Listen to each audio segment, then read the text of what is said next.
Il ne dit pas « Oh merci, c'est un très bel objet, je vais le mettre dans mon ontologie ». Il dit non. Il dit non comme moi quand on me fait une objection. Et ça pose le problème de savoir comment vous refusez ça. Parce que ça ressemble à un refus d'existence. Non, tu te trompes, ça n'existe pas ce dont tu parles. Voilà. Alors, je vois bien que Tristan peut répondre à cette question en disant que ce qui le préoccupe, lui, c'est pas du tout la structure de tel ou tel partage, de tel ou tel système de valeurs, mais c'est ce qui est commun à tous les systèmes de valeurs. Et ça, je pense que c'est vrai que c'est ça qu'il croit. C'est vrai que c'est ça qui l'intéresse. Mais, et ça c'est une remarque qu'avait faite Elie, c'est pas l'ontologie, ça c'est de la méta-ontologie. Hein, c'est une théorie de toute ontologie possible. C'est un peu différent. C'est un peu différent. Et en tout état de cause, une telle je vais revenir après au problème de la méta-ontologie, parce qu'en fait, les méta-ontologies sont violemment inégalitaires, y compris celle de Garcia. Donc il y a une sorte d'arnaque en fait là-dedans. On traite toutes les ontologies à égalité, mais vous allez voir, pas tant que ça. Pas tant que ça. On finit toujours par exclure des choses. On finit toujours par exclure des choses. Mais en tout état de cause, une telle méta-ontologie ne peut pas rendre compte de l'émergence ou de l'avènement des distinctions de valeurs. Et ça, c'est quelque chose, justement, on en parlait avec Anouilh, c'est quelque chose d'assez typique de la tradition plutôt néoplatonicienne, c'est-à-dire on prend toutes les différences, on imagine qu'il y a derrière un fond indifférent de l'être, qui peut s'appeler la matière dans la tradition platonicienne, ou alors au contraire Dieu, peu importe la tradition de l'être. Et vous avez une ontologie négative, c'est-à-dire vous dites, oui, bien sûr, il y a toutes ces différences, mais sous ces différences, il y a quelque chose qui est un fond indifférencié, où toutes ces choses sont à égalité. Mais c'est pas vrai. Si vous voulez que ça soit vrai, il faut produire les différences. Il faut produire les différences. Ce qui est une des qualités de l'ontologie de Deslandes. Mais en fait, elle est inégalitaire, comme le dit Garcia. C'est ça le problème. Bon, allez, je ne veux pas vous embêter trop là-dedans. Alors, je dis qu'il y a une autre... donc ça, c'est un premier problème qui m'intéresse beaucoup, c'est-à-dire quel rapport on a avec la norme des sciences, avec la norme du discours des sciences, avec la rationalité, ces choses comme ça. Je ne dis pas qu'il faut être positiviste, je ne le suis pas, et de se mettre tout d'un coup sous la norme des sciences en philosophie, c'est pas du tout ça. Mais on doit se prononcer. Si on ne s'y met pas, il faut expliquer pourquoi on ne s'y met pas, comme le fait Heidegger. On ne peut pas juste faire comme si ça allait de soi. Et si on fait comme si ça allait de soi, on risque de rentrer dans des situations absolument abominables, comme celle que j'ai vite fait de débusquer, en fait, parce que n'importe qui sait que ces problèmes se posent, il va vous poser ces questions-là, qui sont les vieilles questions sur les problèmes de contradiction interne, les vieilles objections au scepticisme. Alors, c'est-à-dire qu'il se contredit performativement.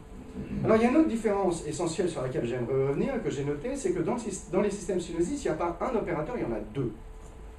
Il y a le in, être dans quelque chose, mais il y a un autre opérateur qui est le sub, être sous quelque chose. Et ça, c'est quelque chose qui est très important pour Spinoza, c'est-à-dire que vous n'avez pas accès à l'être en tant qu'être, absolument pas. Vous avez accès à l'être en tant qu'il s'exprime sous des attributs. Vous n'avez pas accès à Dieu comme ça en direct, vous avez accès à Dieu à travers des modifications qui sont soit des modifications spatiales, ça veut dire en fait toutes les modifications matérielles, soit des modifications de la pensée, c'est des idées. Alors ça c'est vraiment très intéressant, et c'est exactement ce qui gêne Brassier dans les ontologies plates. Il dit, mais ils sont bien gentils ces gens-là, mais on ne peut pas se débarrasser de la différence entre la pensée et la matière comme ça. On ne peut pas le faire comme ça, mais là où il se trompe, c'est qu'il croit que s'il y a une différence logique entre la pensée et la matière, et après il va expliquer qu'il n'appelle matière que des déterminations spatiales. Et ça, c'est assez intéressant, c'est vraiment ce qu'on a chez les auteurs du XVIIe après Descartes.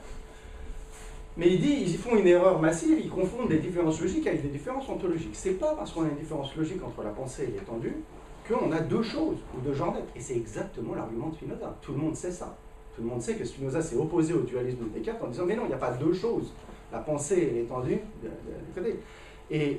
Alors Brassier s'y oppose pas du tout pour les mêmes motifs, et lui, son auteur de référence, c'est Céla.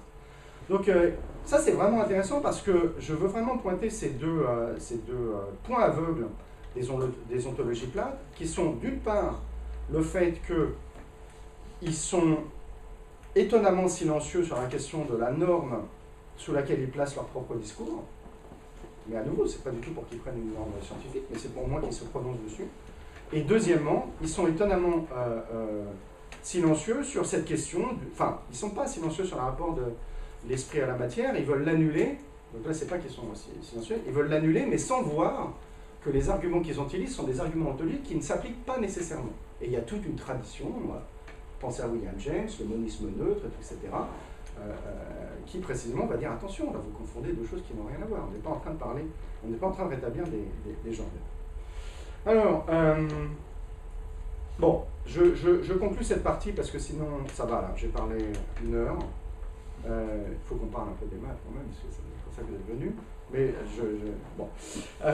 je conclus cette partie en disant, en pointant, en reprenant mes interrogations. Une première interrogation sur laquelle je reviendrai, c'est cette question, est-ce que c'est de l'ontologie ou est-ce que c'est de la méta-ontologie? Bon, j'y reviendrai.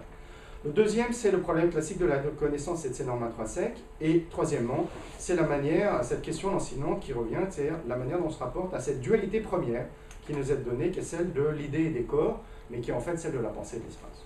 Et ces deux derniers points me conduisent assez naturellement donc à la seconde partie où je vais entrer plus en détail dans cette question du rapport entre ontologie et mathématiques, d'une part, et d'autre part pensée et espace. Parce que moi c'est ça qui m'intéresse, et je suis un peu déçu de voir qu'ils n'en parlent pas, ça ne les intéresse pas. Bon.